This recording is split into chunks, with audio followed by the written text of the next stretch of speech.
नमस्कार. आज आपण करणार आहोत चिकन बिर्याणी. अगदी झटपट अशी होणारी 2 ते 3 माणूस आरामात खाऊ शकेल तापून अशी चिकन बिर्याणी आपण करणार आहोत. त्यासाठी मी इथे घेतलेलं आहे अर्धा किलो चिकन. व्यवस्थित कट करून आणलेलं आहे आणि व्यवस्थित आपण स्वच्छ धुवून घ्यायचं आहे. त्यानंतर इथे आलं, लसूण व कोथिंबीर पेस्ट करून घ्यायची. इथे मी सुहानाचा चिकन बिर्याणी मिक्स वापरत आहे. त्यानंतर आपण सुहाना चिकन बिर्याणी मिक्स, धणा पावडर, जिरा पावडर, हळद, लाल तिखट व गरम मसाला व मीठ हे सगळे मसाले घेतलेले आहेत. त्यानंतर आपण चिकनचं मॅरिनेशन बघूया. त्यामध्ये मी 2 चमचे आलं लसूण पेस्ट टाकत आहे व त्यानंतर घेतलेले सगळे मसाले इथे टाकत आहे व चिकन व्यवस्थित दही घालायचं आहे 2 चमचे. दही घातल्यानंतर व्यवस्थित हाताने असं मी मॅरिनेट करून घेत आहे. हे बघा, हाताने पूर्ण चिकनला मसाला लागला पाहिजे असं मॅरिनेट करून घेतलेलं आहे मी. व्यवस्थित असं घ्यायचं आहे. त्यानंतर इथे मी अख्खा बासमती तांदूळ घेतला आहे. मी इथे 2 ते 3 माणसासाठी करत आहे. त्यानुसार तुम्ही तुमच्या आवडीनुसार कमी जास्त करू शकता. तांदूळ स्वच्छ धुवून भिजत ठेवलेला आहे. इथे पातेल्यात तांदूळ शिजवण्यासाठी पाणी, त्यामध्ये खडे मसाले व तूप घातलेलं आहे. इथे 2 ते 3 मी कांदे घेतलेले आहेत पातळ चिरून. इथे मी कढई तापवून घेत आहे.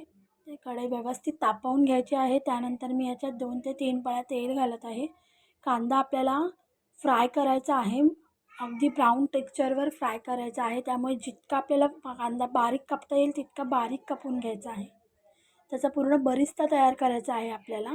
हे बघा, आपण पूर्ण असं व्यवस्थित ब्राऊन करून घ्यायचं आहे कांद्याला पूर्ण. त्यानंतर इथे पाणी तांदूळ ठेवलेले आहे शिजायला. ते उकळी फुटलेली आहे पाण्याला. त्यामध्ये हे भिजलेले तांदूळ मी घालत आहे. ते तांदूळ 70% शिजवून घ्यायचे आहेत आपल्याला, म्हणजे पूर्ण शिजवून घ्यायचे नाही आहेत.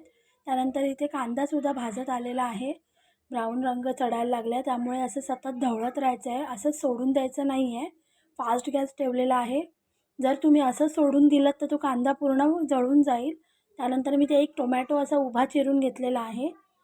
बघा, टोमॅटो घातल्यानंतरसुद्धा व्यवस्थित परतवून घ्यायचा आहे. परतवून घेतल्यानंतर पूर्णपणे तो टोमॅटो त्या बरिस्त्यामध्ये विरघळला पाहिजे अशा पद्धतीने व्यवस्थित ढवळून घ्यायचं आहे. अशा पद्धतीने ही बिर्याणी एकदा नक्की ट्राय करून बघा. त्यानंतर मी यामध्ये 2 ते 3 चमचे आलं लसूण पेस्ट घालत आहे. पुन्हा घालायची आहे, त्यामुळे चव अगदी छान लागते बिर्याणीची. घरगुती पद्धतीची बिर्याणी आहे ही, अगदी बाहेरची अशी नाही आहे. त्यामुळे एकदा तरी नक्की करून बघा.